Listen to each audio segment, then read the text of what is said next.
안녕하세요. 아주 소리 지르지 않고 아름답게 절제의 미를 보여주셔서 감사합니다. 6장 16절 같이 한번 읽겠습니다. 시작. 여호와께서 이와 같이 말씀하시되 너희는 길에 서서 보며 이쪽 길 곧 선한 길이 어디인지 알아보고 그리로 가라. 너희 심령이 평강을 얻으리 하나 그들의 대답이 우리는 그리로 가지 않겠노라 하였으며 은혜로우신 아버지 하나님, 예배하길 원하오니 성령 하나님께서 우리와 함께 하시고 예배를 축복하시고 한 말씀을 허락하여 주옵소서. 예수님 이름으로 기도합니다. 아멘. 우리는 일상에서 형식과 내용 사이에서 충돌할 때를 자주 만납니다. 어떤 사람은 형식을 강조하고 또 어떤 다른 사람은 내용을 중요시 여깁니다. 하지만 형식과 내용은 갈등해서는 안 되고 오히려 그것이 조화를 이루어야 하는 것이죠. 우리의 신앙생활도 마찬가지입니다. 신앙의 형식과 내용이 충돌할 때에 하나님은 우리가 어떻게 하기를 바라십니까? 첫째, 훈계를 받아라.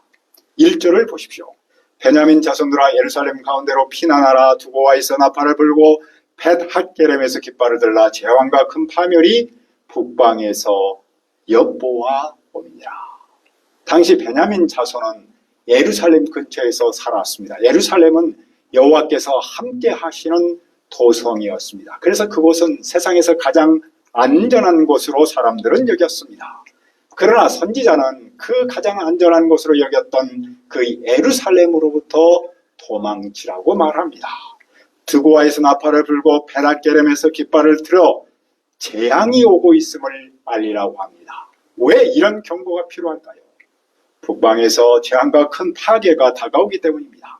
예루살렘 즉 시온은 아름답고 우아한 도성임에도 불구하고 이제 여호와께서 그 성을 진멸하고자 하시기 때문입니다. 목자들이 양떼를 몰고 와서 시온 주위에 진을 치고 공격을 준비합니다. 여기서 목자는 북방의 왕을 말하고 또한 양떼는 그 군대를 말합니다. 그들은 정오에 공격하려다 날이 저물어 야간에 시온을 함락하려고 합니다. 이 전쟁은 여호와의 싸움이기에 그 누구도 싸워서 이길 수 없습니다. 여호와께서 적들에게 나무를 베어다가 예루살렘 성 앞에 축배를 쌓도록 했습니다. 여호와께서 그 성을 심판하시면 백성을 억압하는 자들이 활개를 치고 있기 때문입니다. 또 우물이 늘 신선한 물을 내는 것처럼 이 시온의 백성들은 악함을 신선하게 계속해서 품어내고 있었습니다. 질병과 상처가 여호와 앞에 항상 있었습니다. 예루살렘은 하나님의 거룩한 백성에서 악이 가득한 존재로 변질된 것입니다. 그 예루살렘은 어떻게 합니까? 8절은 안타깝게 이렇게 말합니다. 예루살렘아 너는 훈계를 받아라. 그리하지 아니하면 내 마음이 너를 싫어하고 너를 황폐하게 하여 주민이 없는 땅으로 만들리라. 훈계는 하나님이 지금 말씀하시는 경고의 말씀입니다. 예루살렘은 이 경고의 말씀을 들어야 합니다. 그들이 여호와의 말씀을 듣지 않으면 여호와의 심판으로 황폐한 땅이 되어버릴 것입니다. 하나님은 여전히 그들이 돌아오기를 간절히 바라고 또 바라지만 그들이 끝내 돌아오지 않으면 그 사랑하는 딸, 그 아름다운 시온의 딸을 심판할 수밖에 없다는 것입니다. 여호와의 심판이 예루살렘에 임할 때 선지자는 마치 포도 농지기가 포도수와 같은 남은 자들을 구해라 라고 합니다. 다시 말하면 적군이 이스라엘을 철저히 약탈하기 전에 선지자는 심판의 경고를 전해서 한 사람이라도 그 백성들을 구원하라는 미션을 받았습니다. 그러나 예레미야의 반응은 어떠합니까? 10절에서 그는 이렇게 단식합니다. 내가 누구에게 말하며 누구에게 경척하여 듣게 할꼬. 보라 그기가 할례를 받지 못하였으므로 듣지 못하는도다. 할례 받지 못하는 기라는 말은 고집이 세고 자기 생각이 많아서 누구의 말도 듣지 않는다는 뜻입니다. 여호와 하나님은 선지자로 하여금 그들에게 메시지를 전해서 그들이 회개하고 돌아오도록 하는 사명을 주셨지만 예레미야가 볼 때 그들은 아무도 자기 말을 듣지 않을 거라고 생각했습니다. 그것이 사실이었습니다. 그들은 여호와의 말씀을 자신에게 욕으로 여기며 오히려 비우셨습니다. 선지자는 그런 그들을 생각할 때 한탄할 수밖에 없었습니다. 그뿐만 아닙니다. 선지자는 여호와의 분노로 가득하여 참기 어려웠습니다. 여호와는 그에게 그 분노를 거리에 있는 아이들과 청년들에게 쏟아붓도록 하셨습니다. 여호와의 분노는 모든 세대를 향했습니다. 그 결과 남편과 아내와 노인과 아주 나이가 많은 사람이 잡혀갑니다. 왜냐하면 여호와께서 그 손을 뻗어 그 땅의 주민을 대적할 것이기 때문입니다. 여호와는 그들에게 주었던 그 땅과 집과 밭과 아내를 다 다른 사람에게 주십니다. 이로써 유다는 공동체 전체적으로 위기에 처했습니다. 총체적 위기를 만난 거죠. 왜 이런 일이 일어납니까? 그들 중 가장 작은 자부터 가장 큰 자까지 모두가 불의한 이익을 탐하기 때문입니다. 무엇보다도 선지자로부터 제사장까지 모두가 거짓을 행하기 때문입니다. 종교 지도자들은 백성의 상처를 가볍게 여기면서 평화롭다, 괜찮다 이렇게만 말을 했습니다. 그러나 사실 그 메시지를 들은 백성의 마음은 평화롭지 않았습니다. 종교 지도자들은 현실을 직시하지 않고 거짓 평화를 선언하여서 백성을 속였던 겁니다. 이것은 당시 604년 역사적 정황 속에 드러납니다. 예구방 느보는 유다왕 요시아와 그 유명한 무깃도 골짜기에서 싸웠습니다. 그래서 느보는 요시아를 상처를 입혔습니다.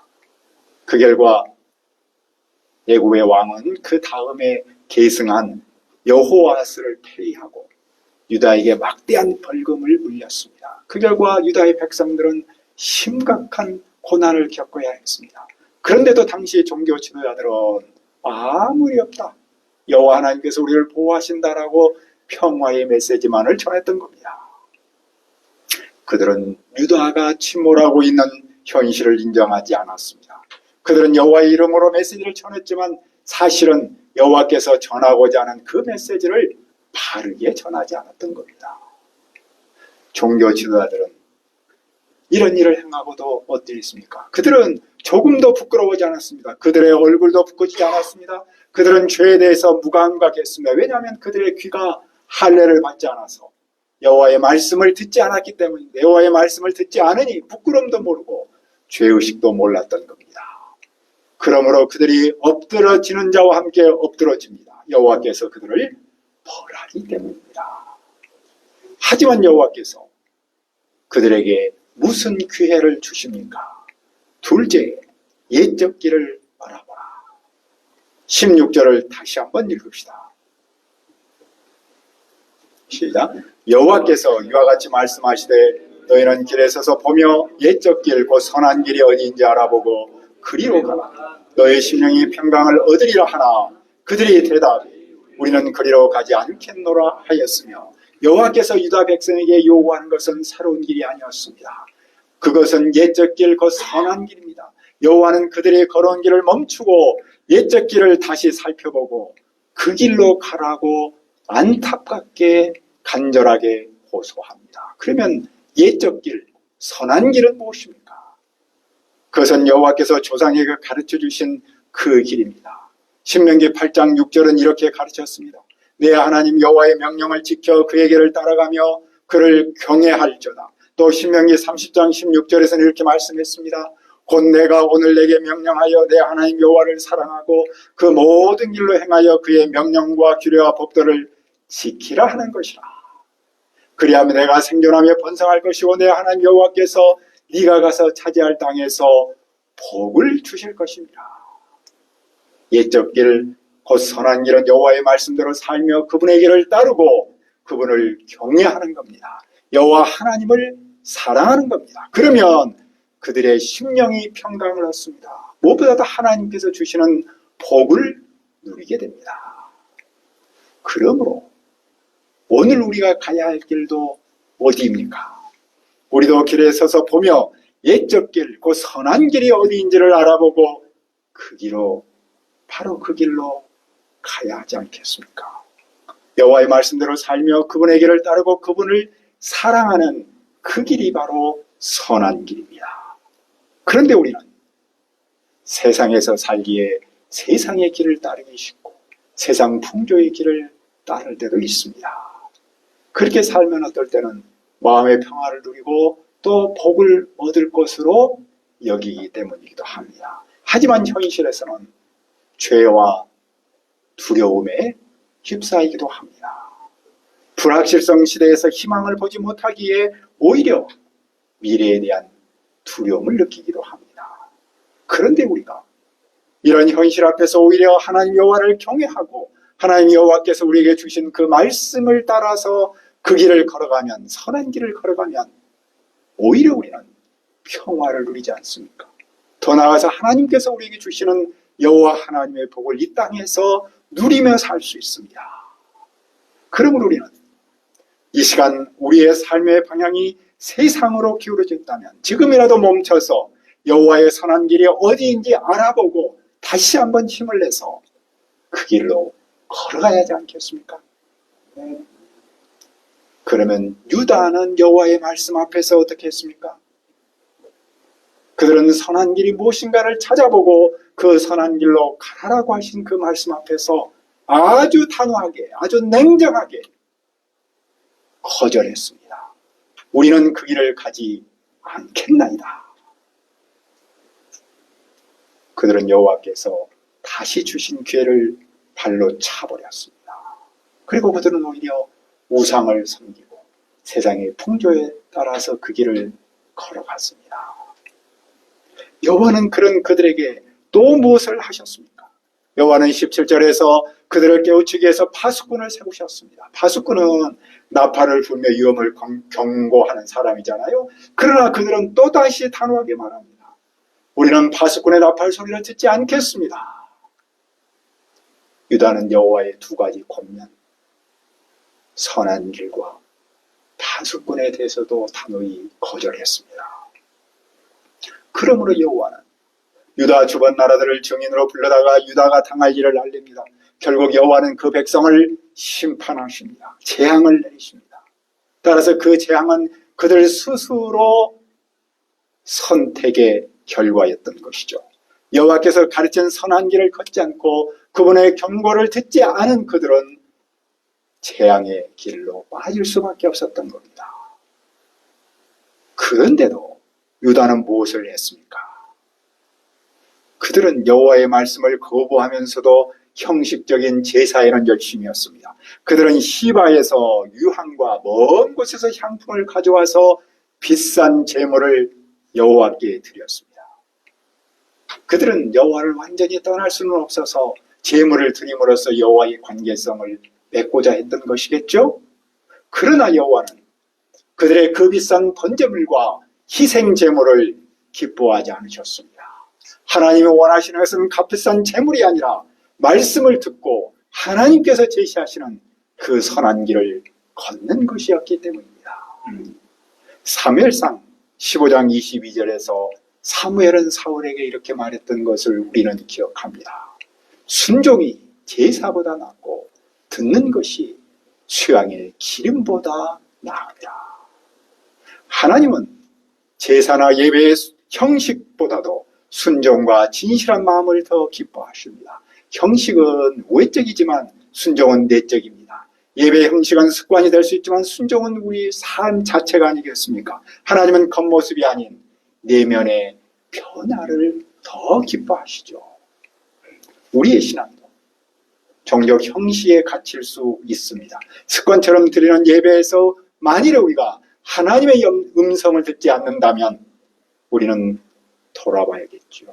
예배의 본질은 하나님과의 만남이며 그분의 말씀을 듣고 그분의 말씀대로 사는 순종의 삶이 아니겠습니까? 하나님이 원하시는 내용은 말씀대로 사는데 삶의 변화이죠. 그래서 우리는 삶의 예배라고 부르기도 하죠. 그러면 말씀을 듣지 않고 형식에 빠진 그 백성을 여호와는 어떻게 하십니까? 그들 앞에 장애물을 놓습니다. 아버지와 아들이 함께 걸려 넘어지고 이웃과 친구가 함께 걸려 넘어집니다.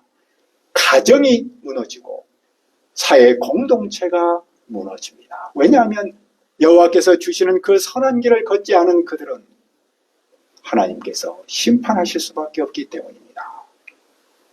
그런 그들의 마지막은 어떠합니까? 셋째, 내버리느니라. 그때 한 민족이 북방에서 일어나며 큰 나라가 땅끝에서부터 몰려옵니다. 그들은 활과 창을 잡았고 잔인하여 사랑이 없습니다. 그들의 목소리는 바다처럼 포효하고 유업적입니다. 하나님께서 모래를 바다의 경계로 삼으셔서 파도가 아무리 표효할지라도 그 경계를 넘지 못하게 하셨죠. 하지만 북방의 침략은 그 질서를 무너뜨립니다. 그들은 말을 탄 전사처럼 시온의 딸을 공격합니다. 유다 백성은 그 소문만을 듣고 손에 힘이 빠집니다. 두려움이 그들을 사로잡아 해산한 여인의 고통처럼 극심한 고통에 휩싸입니다. 그들은 밭에도 나가지 못하고 길에도 다니지 못합니다. 원수의 칼이 사방에 도사리고 있어 두려움이 가득하기 때문입니다. 그들은 외아들을 잃은 엄마처럼 슬픔에 잠기고 비탄 속에서 고통받습니다. 파괴자가 그들에게 갑작스럽게 닥쳤기 때문입니다. 그때 여호와께서 예레미야를 금속의 순도를 검사하는 사람처럼 세우셔서 유다 백성의 삶을 시험하도록 하셨습니다. 예레미야는 그들의 정체를 밝히기 위해 그들을 단련하는 역할을 맡습니다. 예레미야가 그들을 검사해보니 그들의 실상은 어떠했습니까? 그들은 힘이 반역적이며 중상모략과 부패로 가득합니다. 어떤 사람이 풀물을 강하게 돌려 불로 납을 녹이려고 하지만 아무리 불을 세게 해도 찌꺼기가 사라지지 않았습니다. 여호와는 유다를 단련하여 순도 높은 은으로 만들고자 하셨지만 아무리 단련해도 유다 속에 들어있는 불순물의 찌꺼기가 빠지지 않았습니다. 사람들은 그런 유다를 내버린 은이다 라고 불렀습니다. 여호와께서 그들을 버리셨기 때문입니다. 여호와께서 가르치신 선한 길을 걷지 않고 자기 나름의 길을 걸은 그들은 버림받은 은과 같은 신세가 되었습니다. 우리의 신앙은 형식과 내용 중 어디에 머물러 있습니까? 하나님 앞에서 올바로 살기 위해서는 형식도 필요하지만 그 중심에는 반드시 내용이 있어야 합니다. 예배의 형식 자체가 나쁜 것은 결코 아닙니다. 문제는 형식 속에 담겨야 할 내용이 사라졌을 때이겠죠. 내용 없는 형식은 공허하며 형식 없는 내용은 무질서합니다. 형식 속에 진리의 내용이 담길 때 비로소 하나님 앞에서 온전한 신앙이 됩니다. 하나님이 원하시는 것은 단순한 예배 행위가 아니라 그 속에 담긴 순종과 삶입니다. 우리는 41주년 기념 수양회를 준비하고 있습니다. 수양회를 통해서 여기까지 우리를 도우신 여호와 에베네셀을 깊이 깨닫고자 합니다. 그리고 그 에베네셀을 통해서 앞으로의 사십니다. 붙들고 나가고자 하지요. 그때 가장 중요한 점을 들려면 무엇일까요? 오늘 여호와 하나님께서는 우리에게 예레미야 선지자의 메시지를 다시 한번 들려주십니다. 너희는 길에 서서 보며 옛적 길, 곧 선한 길이 어디인지 알아보고 그 길로 가라. 여호와의 말씀을 듣고 형식과 내용이 조화를 이루는 선한 길로 갈 수 있도록 기도합니다. 은혜로우신 아버지 하나님, 우리에게 이 시간 예레미야 선지자를 통해서 너희는 길에 서서 보며 옛적 길 곧 선한 길이 어디인지 알아보고 그리로 가라는 말씀을 주셔서 감사합니다. 우리가 41전을 준비하고 섬기는 가운데 이 말씀을 마음에 품고 형식과 내용이 조화를 이루는 선한 길로 가도록 인도하여 주옵소서. 예수님의 이름으로 기도합니다. 아멘.